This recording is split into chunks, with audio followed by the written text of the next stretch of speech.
ឈប់ហត់មាត់ទៀតទៅ4តិចនិចបង្រៀនកូននៅផ្ទះជួយឲ្យកូនឆ្លាតរៀនឆាប់ចាប់បានដោយមិនបាច់បង្ខំ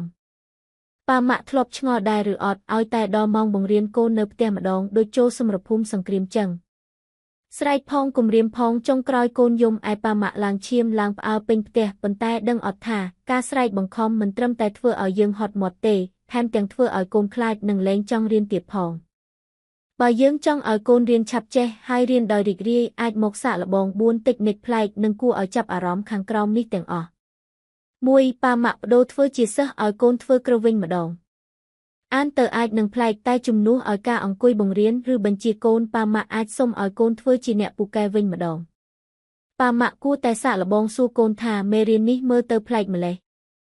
កូនអាចធ្វើជាគ្រូបង្រៀនម៉ាក់ប៉ាវិញបានអត់នៅពេលកូនប្រឹងពន្យល់យើងខួរក្បាលរបស់គាត់នឹងប្រឹងគិតនិងចងចាំមេរៀននោះបានរហូតដល់ទៅ90%ដោយមិនដឹងខ្លួនតែម្ដងវិធីនេះមិនត្រឹមតែជួយឲ្យកូនយល់មេរៀនកាន់តែជ្រៅនិងឆាប់ចាប់បានប៉ុណ្ណោះទេថែមទាំងបង្កើតបរិយាកាសរីករាយនិងធ្វើឲ្យកូនមានទំនុកចិត្តលើខ្លួនឯងកាន់តែខ្លាំងថែមទៀតផង2ប្រើរូបមន្តរៀនខ្លីសម្រាប់ខ្លីដើម្បីកុំឲ្យធុញ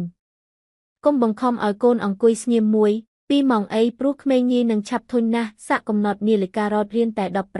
15-20នាទីរួចឲ្យគាត់សម្រាកឬញ៉ាំនំ5នាទីការដឹងពីពេលវេលាច្បាស់លាស់នឹងធ្វើឲ្យកូនខិតខំផ្ដោតអារម្មណ៍ធ្វើឲ្យហើយលឿនមិនអង្គុយរវើវាយឡើយនៅពេលមានពេលវេលាសម្រាប់ច្បាស់លាស់ខួរក្បាលរបស់កូននឹងទទួលបានថាមពលឡើងវិញហើយធ្វើឲ្យការរៀននៅពេលបន្ទាប់នៅតែមានប្រសិទ្ធភាពខ្ពស់និងមិនមានអារម្មណ៍ថាតានតឹងឡើយប៉ាម៉ាក់ក៏មិនបាច់ហត់មាត់អង្គុយចាំដេញឬតាមទាឲ្យកូនអង្គុយរៀនរហូតនោះដែរ3បំផ្លែងមេរៀនដែលគួរឲ្យធុញឲ្យទៅជាបេសកកម្មដ៏ពិតប្រាកដ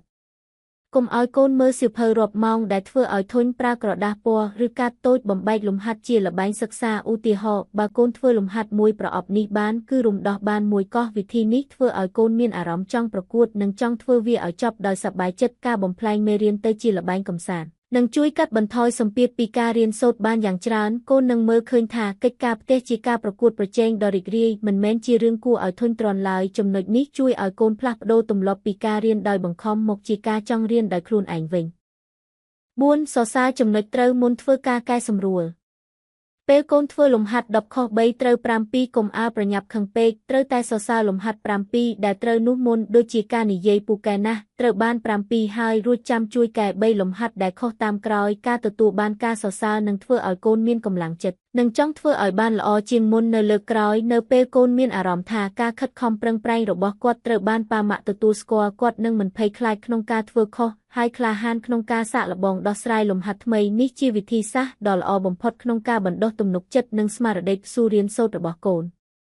សរុបមកវិញកូនមិនមែនមិនចង់រៀនទេគាត់គ្រាន់តែចង់បានវិធីរៀនដែលសប្បាយតែប៉ុណ្ណោះនៅពេលប៉ាម៉ាក់បដូរពីការស្រែកបង្ខំមកជាការលេងល្បែងសិក្សានិងការលើកទឹកចិត្តនោះការរៀននៅផ្ទះនឹងក្លាយជាពេលវេលាដ៏រីករាយហើយកូនក៏រៀនឆាប់ចេះដោយស្វ័យប្រវត្តិ